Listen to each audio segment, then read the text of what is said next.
भैया 10 का झालमुरी बना दो। 10 का नहीं भाई, 30 रुपए का झालमुड़ी बनाओ या नहीं बनाओ? बनाओ भाई बनाओ। ये कलकत्ते का स्पेशल झालमुड़ी है। मसाला तेरा ए! आया कलकत्ते का मशहूर भैया मत बनाओ, रहने दो रहने दो। भाई नहीं बनेगा, खुल गया तो अब बनेगा ही तुम्हारा माल। इतने गुस्से में जी ये क्या डालो? अरे मुरमुरा डाला पहले। यार नुकसान हो जाएगा। नुकसान नहीं होगा, ये मेरा काम है। काम है, बता दो जी। बता दो। ये आया मूंगफली का दाना, अच्छा फिर आ गया इसमें काली नमक।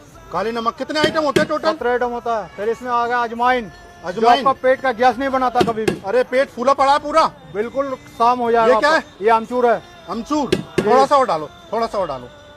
ये ज्यादा खटाया जाएगा। अच्छा फिर इसके आ गया बाद इसमें अंगूरी वाला चना, चना। जो आपका बॉडी का ख्याल रखता है। ये बॉडी को तना कर देगा बिल्कुल। हाँ, जो खाए चना और है दाना। ये क्या है? ये आएगा मटर बॉयल वाला। मटर।